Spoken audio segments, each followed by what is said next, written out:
Iran versus Israel leaders, ideology, and a long shadow of history. In the heart of the Middle East, two powers stand on the brink, locked in a shadow war that threatens to ignite the entire region. 1. Our revolutionary Islamic Republic forged in the fires of anti-Western sentiment. The other, a modern Jewish state born from the ashes of ancient history and 20th century tragedy. Their leaders trade threats of annihilation, their spies and soldiers clash in secret, and their nuclear ambitions cast a long, dark shadow over the world. But this isn't just a conflict over land or resources. It's a battle of ideas, a clash of civilizations, and a deeply personal feud between leaders who see the other's very existence as an existential threat. How did two nations that were once quiet allies become such bitter, implacable enemies? And what does their collision course mean for the future of us all? Over the next few minutes, we'll journey deep into the heart of this decades-long conflict. We'll trace its origins back to a single, seismic event that shattered the Middle East's political landscape. You'll understand the core ideologies driving Iran's supreme leader and Israel's prime minister, seeing the world through their eyes. We'll uncover the secret operations, the assassinations, and the cyber attacks that define their shadow war. By the end of this video, you won't just know the headlines, you'll grasp the profound historical, political, and ideological forces that have brought Iran and Israel to the edge of a catastrophe. All-out war. This is the story of how a revolution and a quest for security created one of the most dangerous rivalries of the 21st century.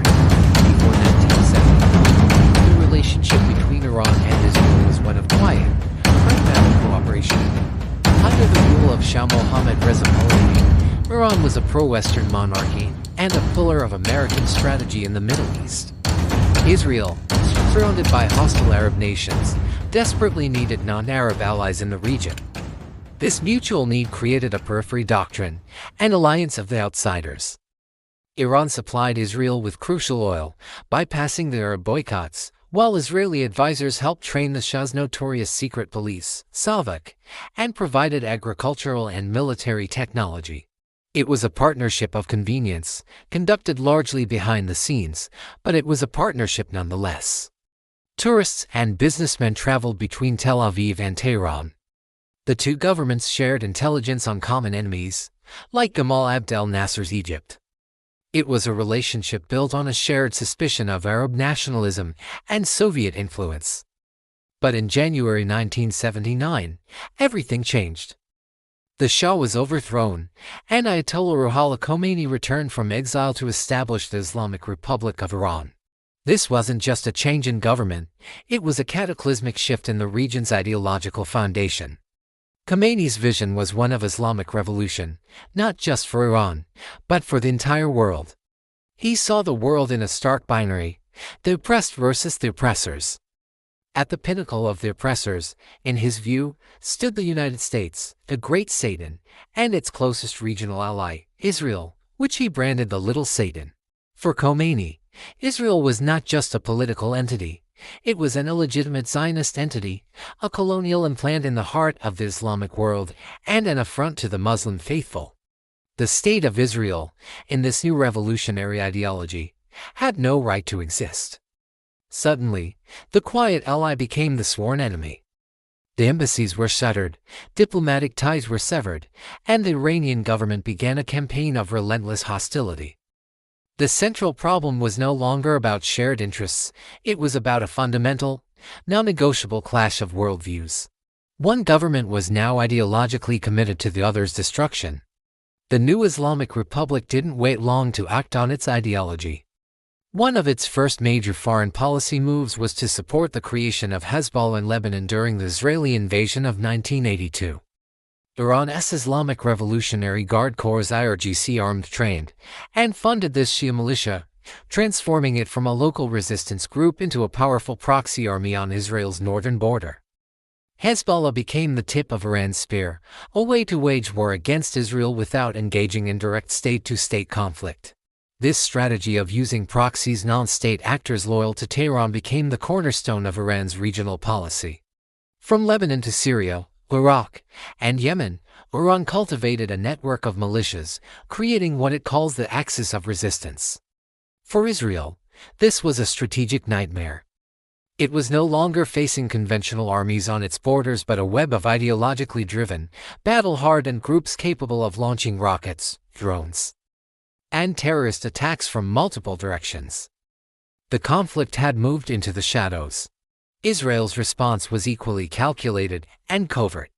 Unable and unwilling to launch a full-scale invasion of Iran, it developed its own shadow war doctrine.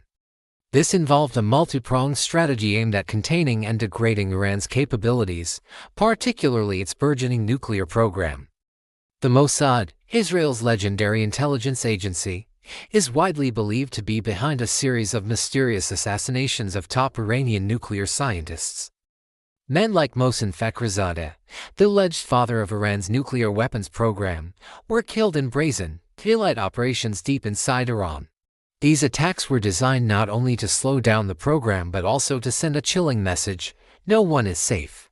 The goal was to create an atmosphere of paranoia and distrust within Iran's most sensitive scientific circles, making it difficult for them to recruit and retain talent.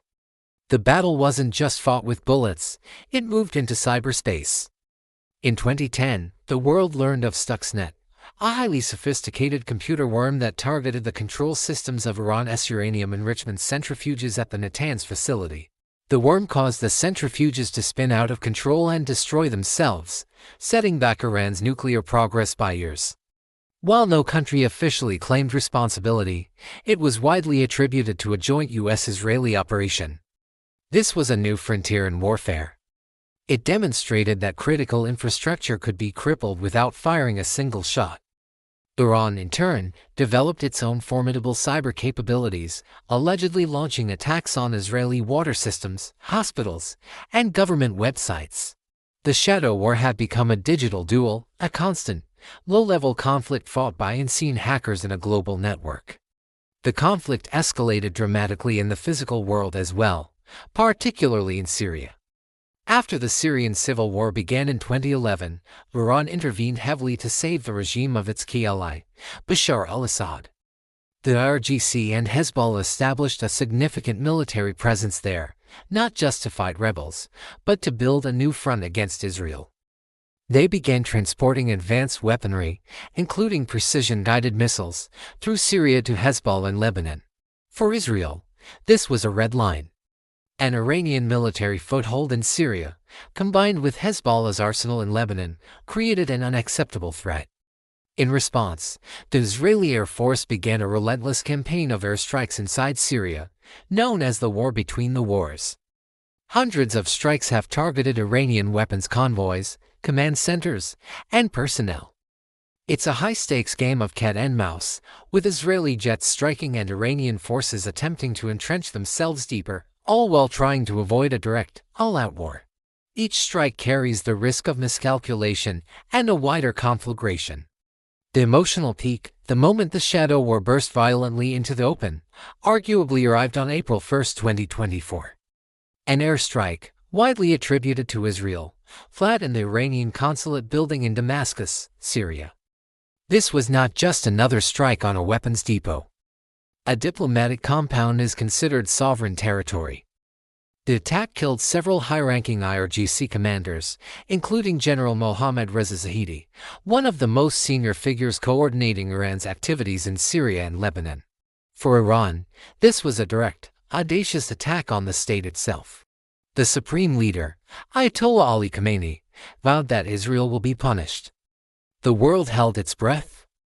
The rules of the shadow war had been shattered. Iran could no longer rely solely on its proxies, its own credibility was on the line. For the first time, Iran launched a direct, state-on-state military attack against Israel, firing over 300 drones and missiles from its own soil. This was the moment the undeclared war became declared.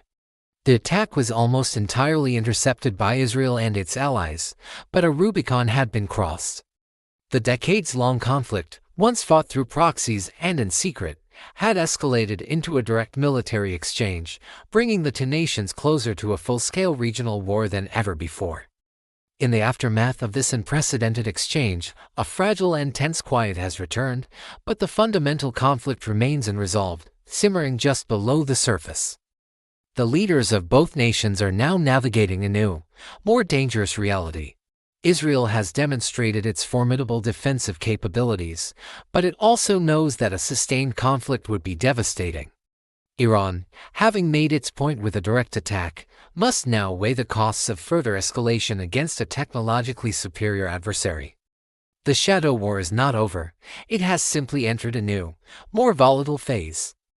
The core ideological chasm remains as wide as ever. Iran's leadership, led by Ayatollah Khamenei, remains committed to the axis of resistance and the eventual demise of the Zionist entity. Israel's government, under leaders like Benjamin Netanyahu, remains convinced that Iran's nuclear ambitions and regional aggression represent an existential threat that must be confronted by any means necessary. What we are witnessing is not just a geopolitical struggle, but a deeply ingrained historical and ideological battle with no easy resolution. The conflict is fueled by revolutionary zeal on one side and a deep-seated fear of annihilation on the other. It's a war fought with spies, hackers, proxies, and now, direct missile fire. The path forward is fraught with peril. A miscalculation by either side, a successful assassination, or another daring airstrike could easily ignite the powder keg, drawing in global powers and plunging the Middle East into a catastrophic war with consequences that would be felt across the entire globe. The long shadow of history, from the 1979 revolution to the 2024 missile strikes, continues to lengthen, and for now, the people of the region can only watch and wait, hoping that the leaders locked in this bitter conflict can find a way to step back from the brink.